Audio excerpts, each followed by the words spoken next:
ఈ కార్యక్రమాన్ని మీకు సమర్పిస్తున్నవారు కల్షా ఫైన్ జ్యువెల్. ఎన్ఆర్ఐల కోసం బంగారం ధరపై 13.75% గొప్ప తగ్గింపుతో పాటు జీఎస్టీ మరియు డ్యూటీ లేకుండా, అలానే వీడియో కాల్ షాపింగ్ తో పాటు డోర్ స్టెప్ ఇంటర్నేషనల్ డెలివరీ కూడా ఇస్తున్నారు. నమస్తే రమగారు. నమస్తే జయ. రమగారు, దరిద్రుడితో స్నేహం చేస్తే ఆ దరిద్రం చుట్టుకుంటుందా? ఇప్పుడు ఈ దరిద్రుడు అనే పదానికి ఏమిటి అర్థం? అంటే చెడ్డవాడు. కానీ దరిద్రుడు అంటే చెడ్డవాడు కాదు కదా రమగారు. చెడ్డవాడనా, డబ్బులు లేనివాడనా, లేకపోతే దురదృష్టవంతుడనా, ఏమిటి? సరే, అన్నీ వేసుకోండి, అన్ని లక్షణాలు అనుకుందాం పోనీ. ఇప్పుడు మన స్నేహితుడు అంటే వాడికి మనకి మనసు కలిసిపోయింది అనమాట కదా. ఇప్పుడు మనసు కలిసిపోయిన తర్వాత మన స్నేహంలో ఉండేవాడిని వీడు దురదృష్టవంతుడనో, వీడి దగ్గర డబ్బులు లేవనో, లేకపోతే వీడు దుర్మార్గుడనో నీకు అనిపిస్తే, నువ్వు మానేస్తే ఇంకా స్నేహానికి ఏముంది విలువ? ఆల్రెడీ స్నేహితులు అయితే చేయకూడదు, వదిలేయండి అని చెప్పకూడదు, అది తప్పు. ఇప్పుడు మన స్నేహితుడు దురదృష్టవంతుడు అయితే మామూలుగా ఏం చెప్తారంటే 6 నెలలు సావాసం చేస్తే వారు వీరవుతారు. అవును, మామూలు చెప్పుకుంటాం కదా. ఒక తెలివైన వాడు, ఒక సామాన్యమైన వాడు కలిసి పనిచేస్తున్నారనుకో, సామాన్యమైన వాడిలాగా తెలివిగల వాడు మారిపోడు. సామాన్యమైన వాడే కొన్ని టెక్నిక్స్ నేర్చుకుంటాడు. వాడు చెప్తాడు, అరే అట్లా కాదురా, నీకు తెలియట్లేదు, నేను చెప్పినట్టు చేసుకో, వస్తుంది కొంచెం పర్వాలేదు అని. 100 మార్కులు వచ్చే పిల్లలతో 60 మార్కులు వాడు ఫ్రెండ్షిప్ చేశాడు అనుకో, 100 వాడు 60కి వెళ్ళిపోడు, 60 వాడు 70కి వచ్చేందుకు అవకాశం ఉందా లేదా? అంటే ఏ ఫీచర్ డామినేటింగ్గా ఉందో ఈ రెండిట్లలో అది గెలుస్తుంది. ఇప్పుడు మన స్నేహితుల్లో ఎవరో దురదృష్టవంతుడు, వాడికి బిజినెస్ పాడైపోయింది, భార్య అతనితోటి కలిసి ఉండట్లేదు, లేకపోతే పిల్లలకి ఏదో అయ్యింది. అలాంటి పరిస్థితుల్లో మనం వాడిని వదిలేయకూడదు కదా. మానవత్వం లేనట్టు వీడిది మనకు అనుకుంటుందేమో అని మానేస్తే నువ్వేమిటి, నీ ఫ్రెండ్షిప్ ఏంటి, నీవు మనిషి ఏమిటి? అంతే కాదు కదా. ఒకవేళ అంత ప్రభావితం చేసేంత దురదృష్టం ఉంటే దాన్ని మార్చడానికి ఏదైనా ప్రయత్నం చేయాలి. సాధారణంగా ఏం చెప్తారంటే, దురదృష్టవంతులతోటి సహాయం, వాళ్ళతోటి కలిసి ప్రయాణం చేస్తే మనకు కూడా అది అంటుకోవచ్చు అన్న ఒక పర్సెంట్ ఉంటుంది. నువ్వు మహాదృష్టవంతుడు అనుకో, నీతో ఒక దురదృష్టవంతుడు ఉన్నాడు అనుకో, నీది డామినేషన్ ఉంటే నీది వాడికి అంటుతుంది. ఈ దురదృష్టమే చాలా డామినేటింగ్గా ఉండి నువ్వు మామూలు వాడివైతే నువ్వు కూడా కొంచెం చెడచ్చు, అవకాశం ఉంది. కానీ అలాగని స్నేహాలని వదిలేసేసేయండి ఇలాంటివి చెప్పకూడదు, చెప్పను నేను. ఎవరైనా చెప్పరు. కొత్తగా స్నేహం చేసేటప్పుడు వాళ్ళు ఒక ఫెయిల్యూర్ క్యాండిడేట్స్ తోటి స్నేహం చేయబోకండి. ఆల్రెడీ అయిన స్నేహితులను వదిలేసి వాళ్ళని పక్కన పెట్టుకుని, కొత్తగా మనం ఒకళ్ళతోటి పరిచయం అయింది, ఆయన నేను అలా అయిపోయానండి, ఇలా అయిపోయింది, చెప్పండి, వీటితో మనకెందుకురా బాబు అని వదిలిపెట్టి, మీకు స్నేహం ఏం లేదు, పరిచయమే ఉంది. అవును, అయ్యో పాపం వీడు ఇలా ఉన్నాడు, వీడితో నేను ఉంటాను లాంటివి చేయబోకండి. ఏమిటో వాడు దురదృష్టవంతుడు, లేదా వాడికి డబ్బులు లేవు, వాడికి చదువు లేదు, వాడు ఏదో ట్రై చేశాడు, ఉద్యోగాలు రావటం లేదు, చదువు మార్కులు బాగా రావట్లేదు, వాడితో కలిసి నడుద్దాం అనుకోవద్దు. వీడితో కలిసి నేను ప్రయాణం చేసి వాడిని ముందుకు తీసుకెళ్దామని భావించబోకండి. వాడికి సలహా చెప్పచ్చు మనం, అంతే. అరే బాబు అట్లా వెళ్ళి ట్రై చేసుకో అని చెప్పచ్చు. కానీ వాళ్ళని మనతో పాటు ఉంచుకోకూడదు. పాతకాలపు మాటలే కానీ ఇప్పుడు అందరూ చేసేదే ఇది. మనం మాట్లాడితే పెద్ద సబ్జెక్ట్ లాగా ఉంది కదా. మనం ఏం చేస్తాము, జనరల్ ఇద్దరు ఫ్రెండ్స్, వాడు ఇద్దరు కలిసి ఇంటర్వ్యూలకు వెళ్తున్నాం, 2-3 సార్లు మనం 2-3 సెలెక్ట్ అయ్యాం, వాడు సెలెక్ట్ కాలేదు. మనం ఇంకా బెటర్ దానికోసం చూస్తాం. 4వసారి నువ్వు వాడిని పిలుస్తావా నీతోటి? ఇప్పుడు మనం ఏం చేసినట్టు, వాడు అన్లక్కీ అని, వాడు ఫెయిల్ అయిపోతున్నాడు, వాడిని మనతోటి తీసుకెళ్తే వాడు ఫెయిల్ అయితే ఇప్పుడు వాడు అన్లక్కీ మనకు అంటుతుందని కాదు ఇక్కడ పాయింట్. అవును, వాడు ఇంకా ఫీల్ అయిపోతాడు, వాడు ఇంకా బాధపడతాడు, వాడికి అక్కడ రాకపోతే కష్టం.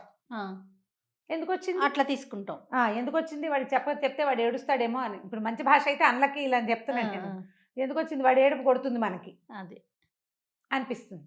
దురదృష్టవంతులు లేదా పేదరికంలో ఉన్నవాళ్ళు లేదా ఫెయిల్యూర్ అయిపోయేవాళ్ళు ఇతరులను చూసి, కొంచెం బెటర్గా ఉన్న తమ స్నేహితుల్ని చూసినా కూడా కొంచెం ఓర్చుకోలేని పరిస్థితి వచ్చేస్తుంది. అప్పుడు వాళ్ళ ఎఫెక్ట్ మన మీద ఉండడానికి అవకాశం ఉంది. ఓకే, అందుకని వాళ్ళతోటి స్నేహం వద్దు అంటారు. అంతేగాని నీకు ఆల్రెడీ ఓ స్నేహితుడు ఉండి వాడికి ఏదైనా చాలా సమస్య ఇబ్బంది ఉంటే వీటితోటి మానేసేయాలన్నమాట చాలా తప్పు. అట్లా మొహం తిప్పుకుంటే కృతజ్ఞుడు అని ఎన్ని మాటలు వస్తాయో. స్నేహానికి విలువ తెలియదని వీడు మంచిగా ఉండడానికి పనికిరాదనేస్తుంది సమాజం. కొంతమంది చెడు వాళ్ళతో ఉంటూ ఉన్నా కూడా ఎలా ఫీల్ అవుతారంటే రమ్మగారు, వాళ్ళ చెడు ఏదైతే వాళ్ళ పర్సనల్, నా వరకు బాగుంటున్నారు కదా అని చెప్పేసి ఈ స్నేహాన్ని కంటిన్యూ చేసేస్తూ ఉంటారు. దానికి అది ఎట్లా అంటే ఇప్పుడు వాడు చెడ్డవాడు, బిహేవియర్ మంచిది కాదు, నీకు వాడికి వాడి బిహేవియర్ మంచిది కాదు, కానీ వాడు నీకు ఫ్రెండ్, నువ్వు అప్పుడప్పుడు కలుస్తావు, అప్పుడప్పుడు మెసేజ్ చేస్తావు, ఎక్కడికైనా కలిసి వెళ్తారు. సడన్ గా వాడు ఏదో చాలా పెద్ద తప్పు చేశాడు, వాడి ఫోన్ లిస్ట్ లో నీ నెంబర్ ఉంటుందా? ఉండదుగా. డెఫినెట్ గా ఉంటుంది. మాట్లాడాడు కదా, నువ్వు ఫోన్ చేస్తున్నావు, మెసేజ్లు చేస్తావు, ఇప్పుడు ఆ లిస్ట్ లో ఉన్న అందరినీ పిలుస్తారు కదా, ఇలా దొరకచ్చు. దుర్మార్గులైన వాళ్ళతోటి కలిసి ఉంటే ఎప్పుడైనా వాడు చేసే చెడ్డ పనిలో ప్రత్యక్షంగానో పరోక్షంగానో మనం దొరికిపోతాం. సిగరెట్లు అలవాటు ఉన్న కుర్రాళ్ళు ఉంటారు, లేదా బ్యాడ్ హ్యాబిట్ ఏదైనా చేయకూడని పని ఇంట్లో చెప్పకుండా రహస్యంగా ఎవరికి చెప్పకుండా పనులు చేసే స్నేహితులు రాళ్ళు మనకు ఉండొచ్చు. వాళ్ళతో పాటు ఉంటే ఒక్కోసారి మనం కూడా చేయాల్సి వస్తుంది, మనం కూడా దొరకాల్సి వస్తుంది, మనం కూడా ఇబ్బంది పడాల్సి వస్తుంది. ఓకే, కాబట్టి అలాంటి వాళ్ళతోటి స్నేహం చేయొద్దు, చెడు స్నేహాలు అంటారు. అంతే. ఇప్పుడు ఇద్దరు పిల్లలు ఉన్నాడు అనుకో, పిల్లాడు ఏదైనా అల్లరి చేసి ఏదైనా గొడవ చేసుకొస్తే, మా వాడు మంచివాడేనండి, వీడి జతలు మంచివి కాదు, అంతే, ఫ్రెండ్స్ మంచివి కాదు, వీడి జత ఎవరితో జత కడుతూ ఉంటాడు, పోతాడు వాళ్ళతో కలిసి, వాళ్ళు మంచివాళ్ళు కాదు, వాళ్ళు చెడగొట్టారు, వీళ్ళు చెడగొట్టారు. ఏ తల్లి నా పిల్లాడు చెడ్డవాడు, వీడు నిజంగానే కోతి పిల్లాడు అనుకోదు, వాళ్ళ వల్లే వీడు చెడిపోయాడు అనుకో. ఈ ఊహ వస్తుంది. సడన్ గా ఏదైనా ఫెయిల్ అయిపోతే వీడితో ఉన్న వాళ్ళు ఎవరు అనేది ఆలోచిస్తారు. ఫ్రెండ్ సర్కిల్ ఎప్పుడు ఫ్రెండ్స్తో కలిసి తిరుగుతాడు అని మిగిలిన వాళ్ళకి, అందరి పిల్లలు ఇలాగే ఉంటారు, కానీ మనం ఇతరులకి ఆపాదిస్తూ ఉంటాం. ఎవరి కర్మానుసారం వాళ్ళకి జరుగుతుంది. అప్పుడప్పుడు పక్క వాళ్ళ ప్రభావం మన మీద పడడానికి అవకాశం ఉంది.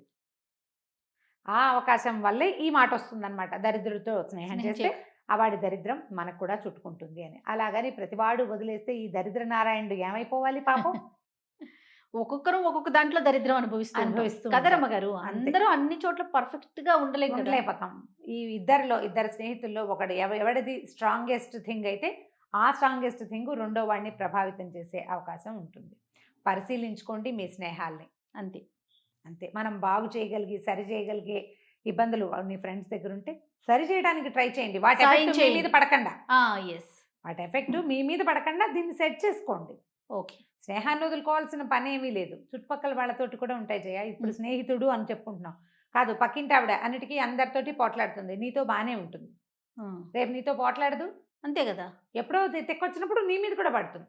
ఆవిడ అందరితో పోట్లాడుతారే, నాతో బాగానే ఉంటుంది, ఏమిటి నీ గొప్ప, ఏం లేదు, ఆవిడకి పోట్లాడే గుణం ఉంది, ఎప్పుడో ఒకరోజు అది నీ మీదకి తిరుగుతుంది. పిల్లలు కూడా అలాగే చేస్తారు. అవును, పిల్లలు ఇంతే, ఒకడు అందరినీ కొట్టేస్తాడు కానీ వీడితో స్నేహంగా ఉంటాడు, ప్రతి వాళ్ళ మీదకి వాడికి టైం వచ్చినప్పుడు నీ మీదకి కూడా వస్తాడు, నీకు టైం ఉడితే నీ మీద కూడా వస్తాడు, అదే కదా జరిగేది. అందుకని కొంచెం స్నేహాలని చూసుకుంటూ తూచి వెళ్ళాలి. మనకి బోల్డ్ అని సినిమాల కథల్లో అట్లా కనపడతాయి, అంతా భలే బాగుంటుంది, సడన్ గా ఎప్పుడో టర్న్ అయిపోతుంది.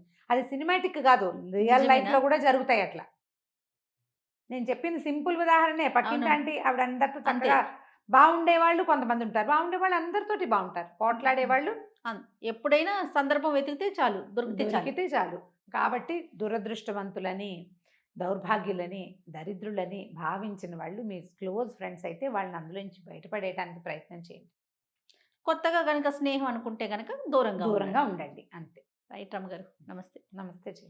ఈ కార్యక్రమాన్ని మీకు సమర్పించిన వారు కలషా ఫైన్ జ్యువెల్. ఎన్ఆర్ఐల కోసం బంగారం ధరపై 13.75% గొప్ప తగ్గింపుతో పాటు జీఎస్టీ మరియు డ్యూటీ లేకుండా, అలానే వీడియో కాల్ షాపింగ్ తో పాటు డోర్ స్టెప్ ఇంటర్నేషనల్ డెలివరీ కూడా ఇస్తున్నారు.